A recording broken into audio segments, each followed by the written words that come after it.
Scott here with Rafters, Sports and Movies. Wearing the Ted Lasso jersey. It'll all make sense in a minute. Today, I have a friend of mine from the Wayback Machine, and we're going to talk. His career it's awesome. It sounds awesome, but I'm sure it's a lot of work.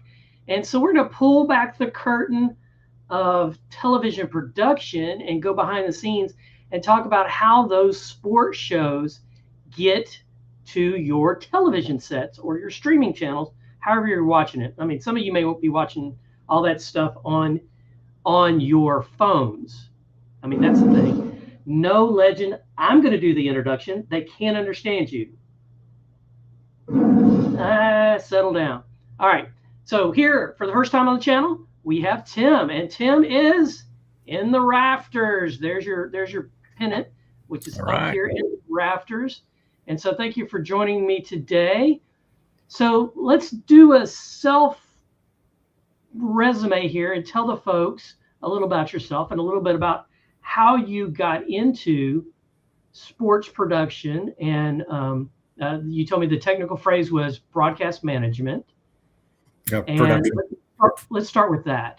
Yeah, well, most broadcasts are split into two main categories. One's technical production, and the other one is program production, and operations production as well is also another name of it as well. Technical production deals with everything that's audio, video, anything to do with the transmitting of those pieces of the broadcast. Now, operational productions is basically the portion of the broadcast that deals with the management of the crew, the crew's wants, the crew's needs, dealing with talent, dealing with just generalities, basically, throughout. If you told me 50 years ago that Terry Bradshaw would be the talent, I would have told you were crazy. Only on the football field as a quarterback, not as a pundit. I would have just thought you were crazy, but he's out there making it happen. He's been doing it for a while, no doubt. Yeah. So you're in charge of those technical aspects to make sure. So when you roll up to a venue, and you just did NASCAR last weekend, and so how many times did they go in a circle? Let's see. It was a 400 lap race, I believe, there in Kansas. And how long does that take? I think that race took about 3 hours, 15 minutes, I believe, is what it was from green flag to checkered. You've really got to schedule your bathroom breaks just to make sure that you don't miss the action, because 3 hours of around. I get it. There's a little more to it. So When you roll up on an event like that, or the Final Four, where it's a set venue, I mean, we know that the Final Four is in the final game, that's a football stadium that they converted to a basketball stadium. So that's a different team doing the conversion. Oh, but absolutely. Then you roll up, and then of course the racetrack is a oval track that's been there for years, and they've had you come, or had somebody come do the broadcast, because the NASCAR fans love that. Yeah. Watching it in person on the inside track, in the stands, wherever, just please wear your ear gear, because do they supply you with ear gear, or is that part of what you pack? You bring your own? It depending on your position during the race. Obviously, the closer you are to the actual automobiles or the track itself, most people will wear baffles, the full-on, headphone cups kind of thing. Otherwise, just your general earplugs should suffice and keep you from getting too much hearing damage. Right. Well, we were listening to a lot of rock and roll back in the day, so my ears are shot. That's the way yeah. It's getting worse. Same. Yeah, exactly. We did listen to the rock and roll because that was really the only thing out. Well, there was country. Country's always been around, but they're not really that rowdy. Yeah. So you roll up and you unload basically everything from the wires to the cameras to anything you need to mix, because you're mixing on site, because you're in most cases you're going live, right? Well, yeah, most sporting events Delay, are live. Well, I think there's like a 7-second delay. Broadcast still does that. which still is not bad if you think about it. Right.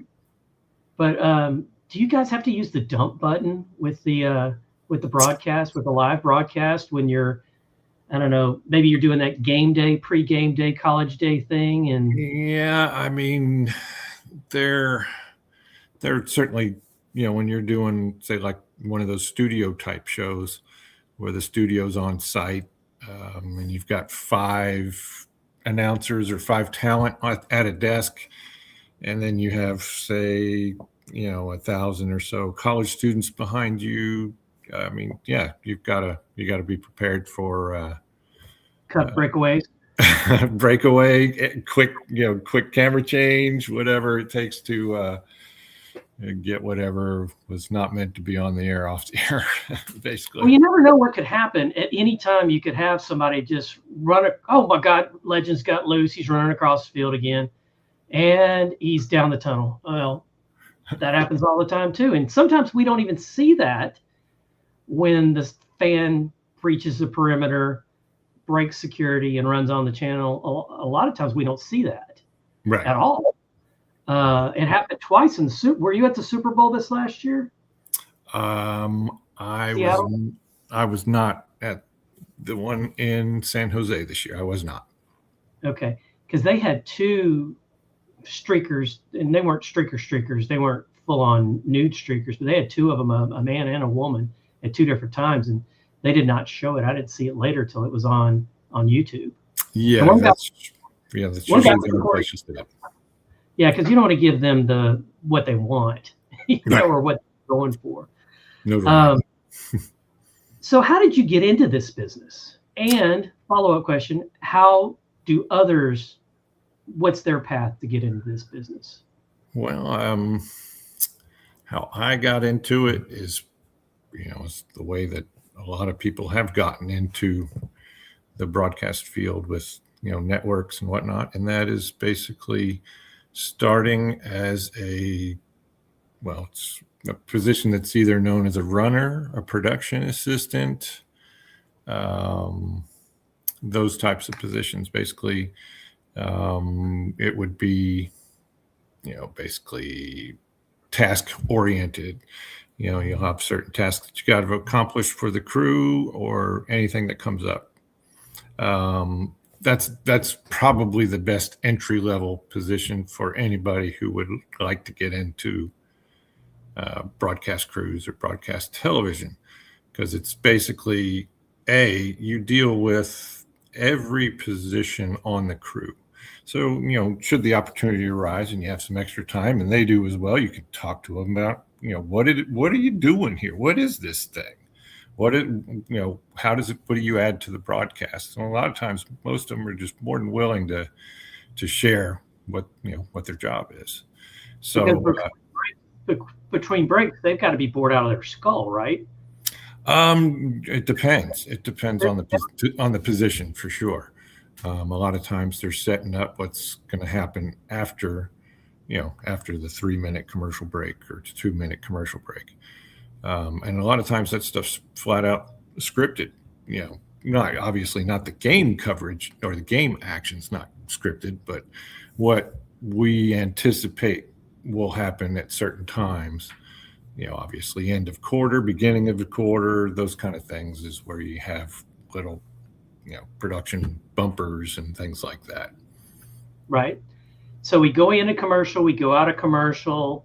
The TV timeout has become a real thing, where once upon a time they would break, and correct me if I'm wrong here, they would break wherever it naturally could break, or there was in football in particular, there was a hard timeout. Somebody took a timeout. We're going to commercial so we can feed ourselves because the sponsors pay bills. Absolutely. And now, I believe in football and in basketball and in hockey, there are TV timeouts. Yep, you're absolutely correct. They're built in. They're built in for broadcast. Like you said, I mean, broadcast is an advertising-driven revenue. The only reason it's on the air is so that it can generate advertising revenue for the broadcast and the customer. And the masses can go buy that widget or that soda or that beer or those chips or whatever that they're advertising that day. Exactly. The chicken wings. Yeah. Exactly. One of my favorite commercials of all time was when Jason Alexander parachuted into the Super Bowl venue. And they were so seamless with the footage, and it really wasn't him parachuting in the first place. Right. And then all of a sudden you see him, they cut to him, he's on the ground and the parachute's all over him, and he pulls it off, and it's Jason Alexander. And they fooled so many people with the way they cut that. It was kind of like Lady Gaga flying from the ceiling of the Reliant Stadium. Right. Please, that didn't happen. You know, it was all movie magic, which you guys have a hand in that. So how do you guys stay out of the way of the game so that you don't end up being part of the game? I saw a photo of a cameraman one time, and it was the photos in his office, and somebody had shot it. This was in old Irving Stadium, Dallas Cowboys, the stadium that had the hole in it so God could watch. Right. And it had several shots of him. Somebody took these pictures of Tony Dorsett running out of bounds and taking him out. He's got one of those big honking cameras. Handheld. Yeah. Massive thing, though. It wasn't a little bitty camcorder in the 80s. It was they were 30-pounder, 40-pounders. He got wiped out. So how do you guys, I mean, is it just knowing what's going on around you? Is it experience? Is it all of the above? Definitely. There's one of the duties that occasionally I will do is, work with the sideline reporters or that group of people that basically go around with the sideline reporter. What I try to tell the ones that come onto the show and end up in positions on the field, as I try to tell them, is always know what's going on the field and have your head on a swivel. If you're standing there on the sidelines and you see a receiver run past you, and they don't have the ball obviously, but next thing you know, they catch a pass. Next thing you know, there's a defender taking them right out of bounds in your direction. And if you see that coming, you have a chance to react. If you don't see it coming, then you're going to get mowed over. Right, and then you have to take them to the concussion protocol for talent. Usually, take them to the blue tent. You get waylaid out of bounds, by a fully padded and helmeted football player, and you've got nothing but a camera on your shoulder or a microphone. You're not going to fare well in that battle. No, and then you might miss your next 3 gigs because you're laid up in the hospital with a concussion or worse, broken this or broken that. We've seen the poor sideline person get drilled with a baseball, football, basketball. It's happened in almost every sport. Absolutely. And I mean, obviously there are positions on broadcast crews that are out there. Like you see the handheld, the steady cam, basically the mounted, it's kind of like a full-on harness, and then it's got an arm that protrudes out and basically supports all the weight of the camera. The Steadicam guy, he's the guy you see running down third base right alongside the guy as he does finishes his home run trot at home plate. He's supposed to be out there because he's getting that shot. Same thing in the end zone. Ball comes in the end zone, receiver catches it, and instantly they cut to somebody right there on the field, and that's usually the Steadicam guy. And that's the person who gets those up-close action shots is that person. But his job also is get in and get out. I mean, you can't. Absolutely. Does he have somebody in the ear going, we got it, move out, or sure. guide him? Absolutely.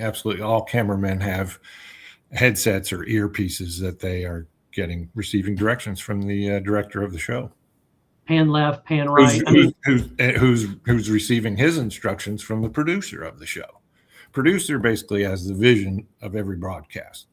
The director is the person that makes the producer's vision come to reality. The director's sitting there watching. The director and producer watch together, is all the monitors basically, and the producer kind of, they've talked previous about what they want to highlight, who they want to highlight, and so on and so forth.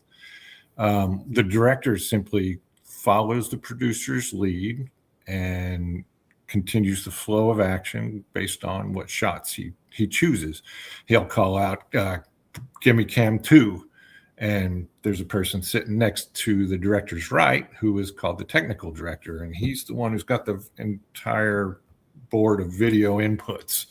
And he's selecting them as he's called out by the director. And he pulls them up and he can call out the next shot, ready cam 4, take 4, ready cam 6, takes cam 6. That's, every time, like for instance, when you're watching the game, every time you see a change of screen, that's a change of camera angle, basically. Right. Because how many, let's take the Final Four. How many cameras were in that championship game? Wow. I'm thinking, I'm going to guess 8. That's my guess. You might have to double that at least. I would say, if not, I would say there were probably 40 to 45. 40? Yeah, for sure. For sure. And are all of those manned or are some of those robotic? No, not all of them are manned. No. Okay. No. So some of them have so does your little technical guy have a little joystick to move that one around, or is that possibly for instance, the one over the backboard that gives you the overhead view of the slam dunks or the ball going, straight through the net or whatever, that is a joystick operated by somebody in a broadcast truck. Yeah, that's not somebody who needs to be out on the floor. They do it from the truck. Right, and so he's kind of like a drone driver, right? I mean, it's kind of. Yeah, I mean, its movement is fixed. His movement's fixed on top of a backboard. So the camera's the only thing you can do with the camera is tilt up or down, pan left or right. That's pretty much what you can do. You can point the camera down, you can lift it up and watch the action go down the court. But other than that, it's affixed to that position. So there's that's kind of why it's a what would be considered a robotic camera, like NASCAR. I think there's six robot camera operators in the NASCAR circuit, and those are positions that are basically dangerous for camera people to be in. So that's why there is a robotic camera there in its position. You don't have to put a human in that place. So we have cameras in the cars now, right? With the drivers? Absolutely. Yeah, absolutely. So how many cameras are in the car with the driver? Is it typically just one, or is there multiple? It depends. I mean, if you've got Tyler Reddick, I mean, he's like one of the hottest drivers this season. I think he's got, I want to say he's probably got 5 cameras. So every number I'm coming up with, just double or triple that, because I'm not even coming close. Well, some of these cameras have gotten so tiny. I mean, you're talking basically a lipstick camera. Basically, it's something about that long, maybe about that wide, and you can put them in loads of places. They got one facing out the front, one facing out the back, one facing the driver, one facing up from the floor, one facing his feet, so you can see him clutching and all that stuff.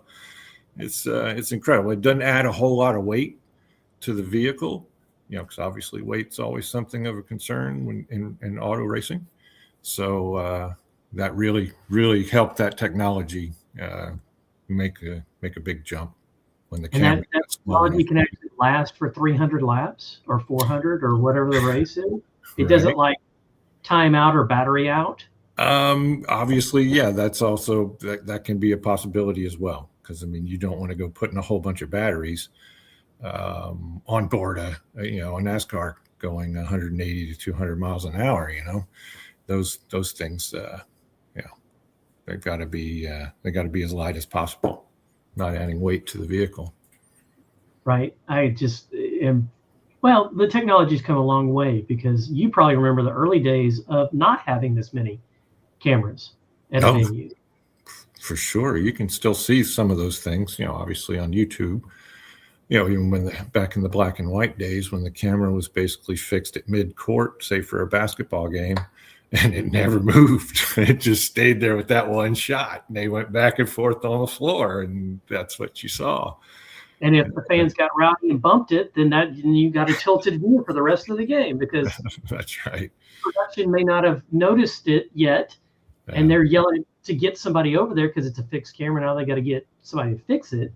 That would be a nightmare, absolute nightmare. Yeah, well, I mean, you've seen the things when the foul ball off a batter in baseball, and it just lands right in the camera lens, and you can see it shattered. I think it's happened a few times in the past 2 seasons. It's like, okay, well, that camera's out. that if there's a spare lens, that's great, but that's not done instantaneously either. That's going to take that could take 15, 20 minutes to get the lens out there to the camera position from the truck. Or that you're gonna have to replace the whole camera, and that might not happen at all because it's so heavy. Because those are the bigger ones. Those are the more stationary with somebody sitting in a chair, right? Sure. Behind absolutely. Or on a platform or something like that. Yeah. Some of those guys are. They might as well be athletes too. They're standing the whole time, and you should see the way those NASCAR camera operators work. They're just totally incredible. Just the way they can sit here, focus on them coming up the the straight, and when they whip that camera around as they go by, it's just incredible that they're able to maintain a framed shot the whole way. It's pretty incredible to see. Versus what I would get, just all over the place. Same with me. The cars would be around the corner before I even got the camera to where they were supposed to be. Yeah, for sure. So, fanboy, no fanboy. How do you keep from being the fanboy of the sporting event? And I know you've had to have been. You mentioned earlier that you've done a Super Bowl before. You've done Final Four. You've done NASCAR. Yep. I'm sure you've done some other events that are fanboy worthy for you, Tim. Oh, for sure. Do you just put on the I'm at work hat, or do you slip here and there? Try not to. When you're at a Super Bowl, whether you have a team and a dog in the fight or not, just fanboying out at just being at the Super Bowl is kind of hard not to do. It's just kind of cool being there. But I guess probably the hardest time I had with it was working the World Series with the Astros and Braves. I believe it was 21 or 2021, I think maybe, where the Astros lost in 7. So that was pretty rough. That was pretty rough. That was so rough. I think that was cool. It was either 6 or 7. They lost the series. So as an Astros fan, that was pretty rough to watch. However, as the Braves are out there on the stage celebrating, I'm sitting out on the right field warning track on a chair, just kind of watching it all happen. And I kind of noticed some movement over my shoulder, and I turn around, and it's Alex Bregman. And I was like, we'll get him next year, Breggy. And he was like, you GD right. I was like, all right, brother. And they, of course, did. They did win it that next season. That's when they beat the Phillies. So, that was one of those, fanboy, I don't normally do that or speak to the athletes, but in that moment where he was just out there watching the Braves celebrate, he'd already taken a shower and he was going to his car, basically decided to poke his head throughout, out the right field wall there. And I could see he was kind of soaking that in, going, using it as fuel potentially for the next season. Right. right? Calling that what do they call it? Locker room, the pinup where you put the bad news clippings on the board to Oh give you yeah, the quotes. motivation, Yeah, the quote, yeah, stuff like that. yeah. So what's the most awesome event you have worked? The one that it just came together and it was just awesome, and the event itself was great. The production worked like it was supposed to, and it was Yeah. like, wow, I can't believe I was part of that. What event would that have been? Most certainly the Super Bowl 51 in Houston when it was Falcons Patriots. I had gotten a pretty much, I want to say it was about 3 weeks before Super Bowl. Somebody contacted me and asked me if I could work it, and I didn't have any idea what capacity. I just said yes, Yeah, it's a and bobblehead. and ended up. I worked out at Radio Row for 5 days out at the convention center, and then the Saturday prior to Super Bowl Sunday, I moved out to the stadium for the final 2 days in the game, which yeah, I couldn't have asked for a cooler event to be at. My hometown for so many years, and yeah, being there with some good people as well. It was pretty special. Got to watch pretty much. I got to watch the first half of that game and the halftime show, and then I had to go out to a set in the parking lot. So I got to see one game where the Falcons led. What was it, 23-3 or 26-3? I think at half. And yeah, so I got to see that game, which many Atlanta fans wished would have ended at halftime. Right. We're So done. Let's go home. Let's take the trophy. And instead, Tom showed up in the second half, and there you go. yeah, Tom Brady proves he is in fact the GOAT. Yes. That was a crazy, crazy game. Absolutely. Well, almost as crazy as when the Seattle Seahawks threw a pass for a touchdown and didn't get it. Yeah, Bounced off the rear, and the Patriots got an interception, and there you go. They lost. They lost that Super that's Bowl. true because they didn't give the ball to Marshawn Lynch. No, I'll tell you to this day, they should have given me the ball. They should have given me the ball. Yeah. Um, so, was Alex Bregman your favorite sports figure that you've met, uh, either with a conversation or just in passing, or was there others or neither? No, it's got to be Akeem Olajuwon. He came walk. I was working a Texans game at NRG, and he was the honorary captain for the day. And I saw him walking towards the tunnel to go into the stadium, and I was just standing right there next to it, and I just stuck my fist out and I said, "Love you, Dream," and he fist bumped me back, and I was like, "Okay, I can die happy now," because yeah, he was just one of those athletes where it's like, wow, I was so privileged to be at that point and witness that happen. That guy's playing career was pretty incredible. From Phenomenal. a complete novice from Nigeria, comes to the University of Houston and becomes not only a functional basketball player, but just becomes stellar, an all-star in the NBA. And yeah. And then he created his own move, the sky hook. Yep, the Dream Shake. Yep, he had the Dream Shake as well. And yeah, and 2 championships here in Houston, which was Yep. just incredible. Yep. Wow, that's awesome. That's something you definitely will never forget. Um, well, I appreciate you coming on the channel and talking with me. I told you I was going to keep it to 30 minutes, so I'm going to hold to that because I don't like to hold people over, and I don't want to make you tired of being here. I want you to have fun. So I'm going to jump over to 4 to 5 questions, Okay. and I've got to do my little pretty. I've got a pretty little. There we go. There it is. Got a little pretty video to go with that while I set Where'd up you on come my. up with the 4-5? Who only knows? Who only knows? So, What is your favorite sports moment? Period. End of story. It doesn't have to be a workable moment. What's the favorite sports moment that really sticks? I guess I'll go with something more recent. I really enjoyed watching my daughter play the game of basketball.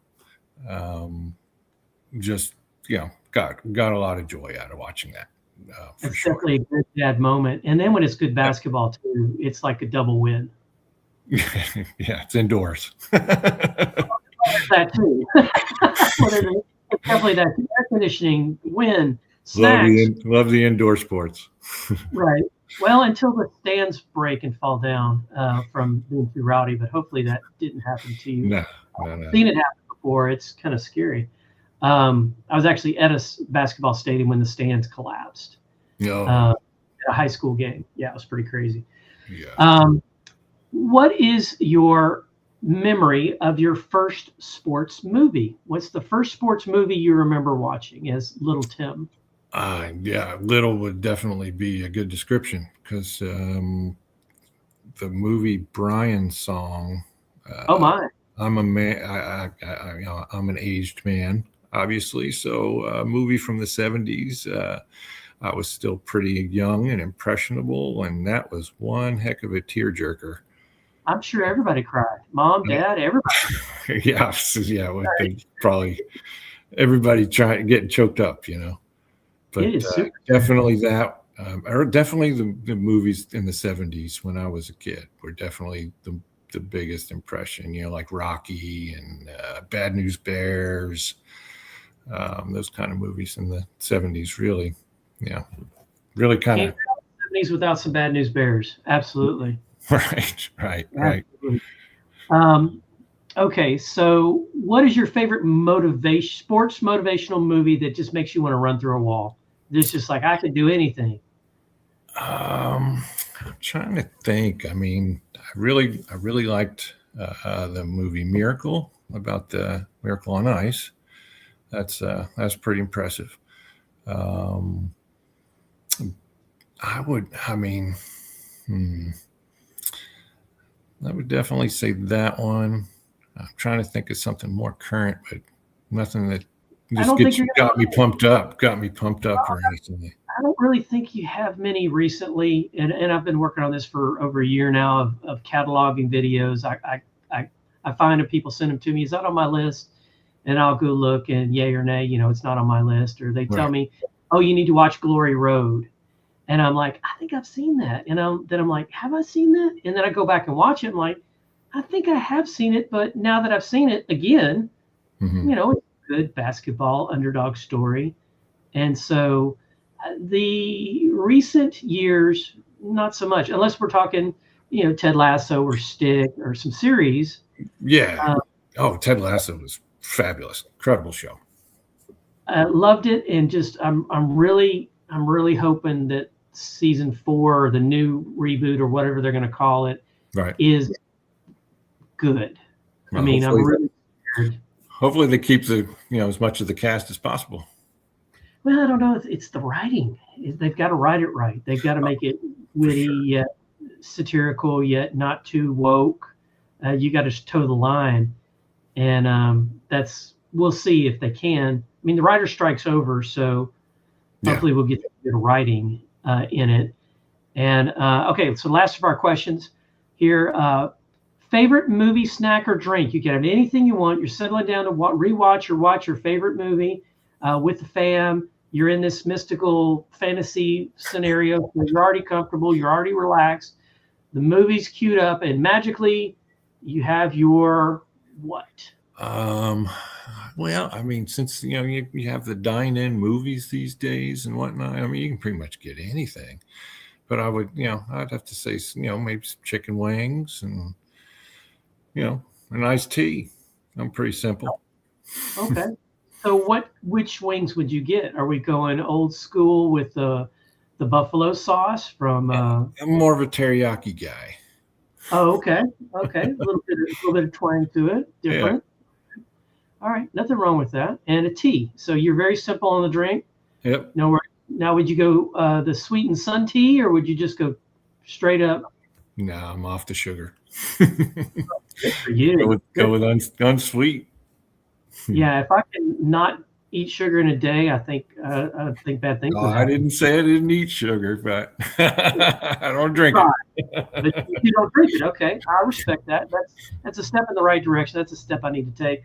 I do have in here a one of those zero drinks that doesn't have sugar in it, but it's got something in it, right? Yeah, got something in there to make it taste sweet anyway, for sure. Stevia or something. I don't know. Not I'm sure not what going you to put give them in a them. plug because they didn't pay for the spot.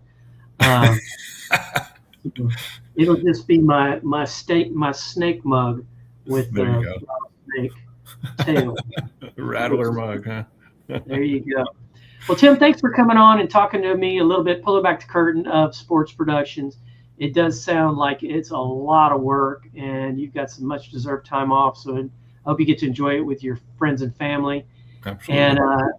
And let me push you back to the back room. I'll meet you back there in a minute. Hang tight, and I'll close this out. All right, so I hope you got to see a little bit of behind the curtain of producing a sports show. NASCAR, basketball, football, Final Four championship, Final Four games, Super Bowl. He talks some baseball in there too. Awesome. I hope you enjoyed. This is Scott with Rafters, Sports and Movies. This game is over, but we got another one coming Friday, 24th. Look it up. Celebration. There will be prizes. See you then.